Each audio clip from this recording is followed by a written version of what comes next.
Throughout history, money has taken many different forms: coins, metals, paper, credit, and eventually abstract numbers moving through ledgers and screens. Each time, these forms were introduced as solutions, ways to make exchange easier, extend cooperation beyond small groups, and connect societies at a larger scale. But the world these solutions were designed for never stays the same. Societies grow, trade expands, technology evolves, and unexpected shocks, wars, crises, and disruptions occur. As conditions change, the rules the money system relies on are pushed beyond the context they were designed for. At first, the strain is subtle. The system still works, just not in the same way, and not for everyone equally. Some people adapt more easily. Some benefit from how things now function. That makes adaptation of the money system slower, not faster. Pressure builds quietly, and over time, what once looked like a technical detail becomes a source of imbalance that can no longer be ignored. Historically, moments like these rarely stay contained. They tend to coincide with broader periods of disruption, political tension, social conflict, and major historical turning points.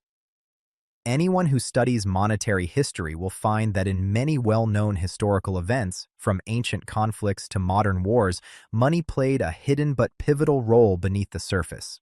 We are living in such a period today, which raises a crucial question.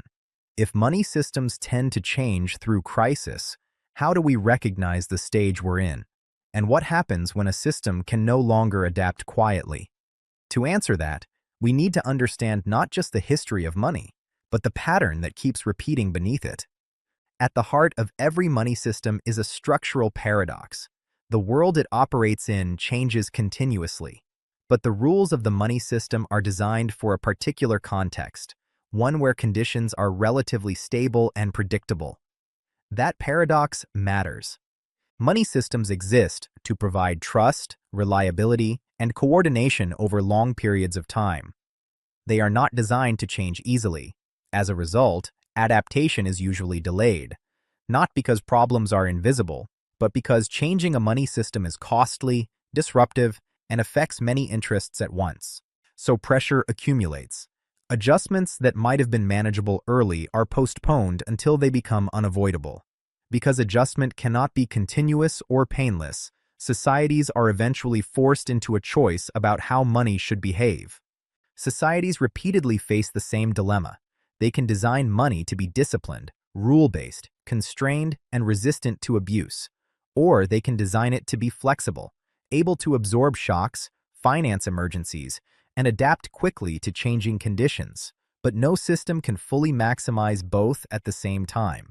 Discipline promotes long-term stability, but struggles when the world changes rapidly, and when its short-term costs are politically difficult to accept. Flexibility allows short-term adaptation, but weakens constraints and invites overuse.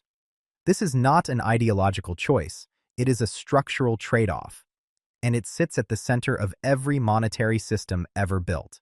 Flexibility is usually introduced for good reasons. Wars must be financed, crises must be managed. Rigid systems can break under sudden strain.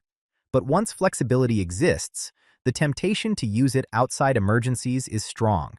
What begins as a temporary solution often becomes a permanent feature. Over time, the system drifts, constraints soften, incentives shift, and behavior adapts to the new rules. The system continues to function, but in a way that slowly reshapes outcomes. This is the anatomy of monetary change.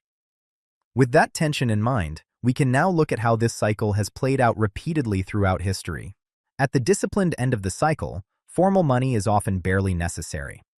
In the earliest societies, people lived in small groups. They knew each other, and cooperation was built on memory, trust, and direct exchange. Who contributed, who owed what, and who could be relied on was simply known. In that context, discipline emerged naturally. Limits were clear, obligations were visible, and behavior was constrained by social proximity rather than formal rules. As long as societies remained small and relatively stable, this worked remarkably well. But that discipline depended on context. As communities grew, trade expanded, and interactions extended beyond familiar relationships, those assumptions began to break down. Memory stopped scaling. Trust became harder to maintain. Exchange increasingly involved people who did not know each other at all. The system itself had not failed.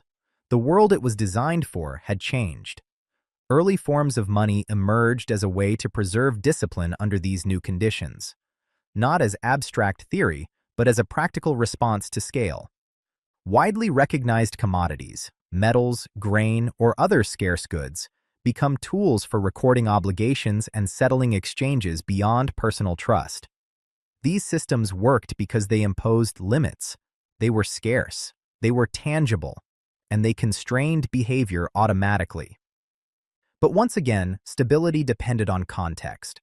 As trade expanded further and societies became more complex, the same pressures began to return. The discipline that once anchored the system started to feel restrictive, and the cycle moved forward. As societies grew larger still, the challenge was no longer just cooperation, it was coordination at scale. Informal discipline could not survive expansion. Trade became long distance, exchange became anonymous, and money required stronger, more explicit rules. This is where discipline became formalized.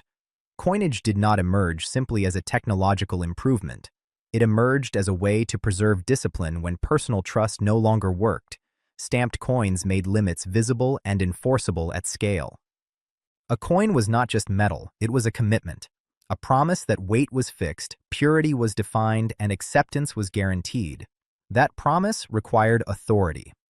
For the first time, discipline was no longer social. It was institutional. Someone now had to decide what counted as money, enforce the rules behind it, and protect its credibility. This shift was not primarily about control, it was about stability. Without centralized enforcement, standardization collapses, and without standardization, large markets fragment. So authority entered the money system as a functional necessity. At first, this worked extremely well. Formal discipline enabled predictable trade, reliable taxation, standing armies, and durable states. Money became more stable, not less.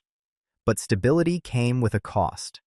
Once discipline is formalized, the system becomes harder to adjust. Rules that protect credibility also resist change. And as the world continued to evolve, those rules began to strain. The system had not failed. It had reached the next phase of the cycle. Before we continue, if you think this is valuable, please like. It helps share it with others. Subscribe so we stay informed together. As disciplined systems expanded, they encountered pressures they could not absorb easily. Growth accelerated, shocks became more frequent, wars became more expensive. Hard limits that once ensured stability now constrained survival. At that point, societies faced a choice. Preserve discipline and accept short-term failure, or introduce flexibility to absorb the strain. Historically, they chose flexibility. Flexibility entered the system through credit expansion, debasement, and the multiplication of claims beyond existing reserves. These were not acts of carelessness, they were deliberate responses to pressure. Flexibility allowed emergencies to be financed, disruptions to be smoothed, and collapse to be postponed. In the short term, it worked. But flexibility changed how the system behaved. Once expansion became possible, signals grew less precise.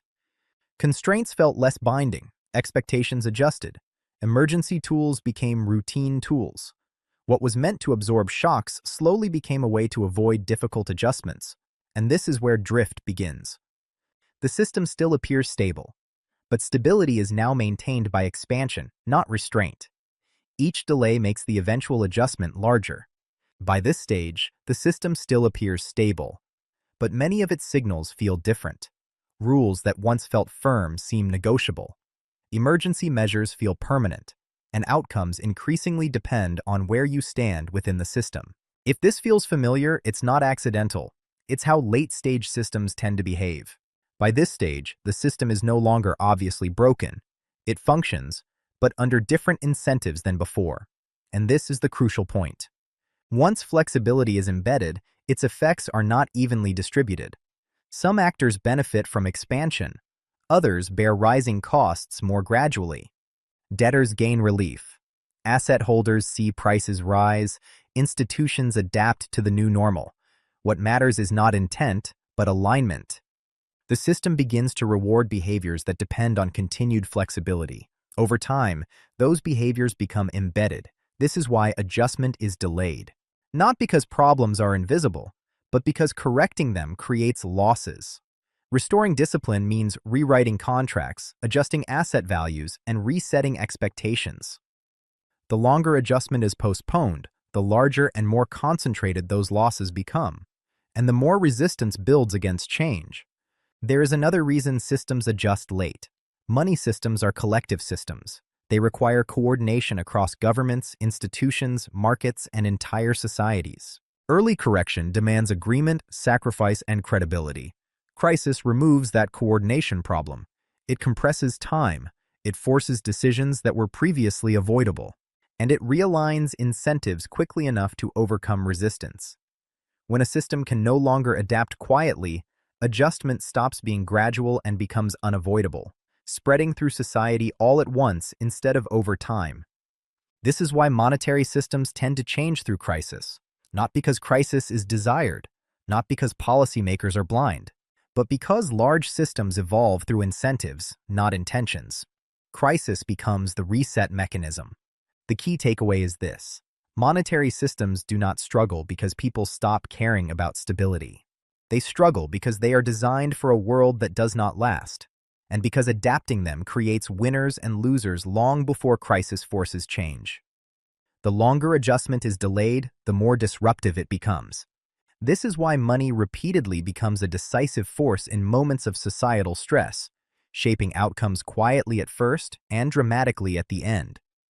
Understanding this cycle does not tell us what will happen next, but it does tell us how to recognize the forces at work when monetary systems begin to strain, and how to notice when a society is moving from quiet adaptation toward open adjustment.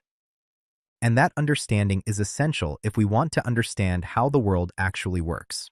The history of money is part of TNBC Explainers Module 3, Economy, Money, and Financial Power. Explore the TNBC Explainers course via the YouTube course list, or visit thenextbigcycle.world for the full course overview and background. This is The Next Big Cycle. TNBC Explainers, your guide to understanding the systems shaping the world around you. TNBC Explainers is a growing YouTube course. New concepts are added over time.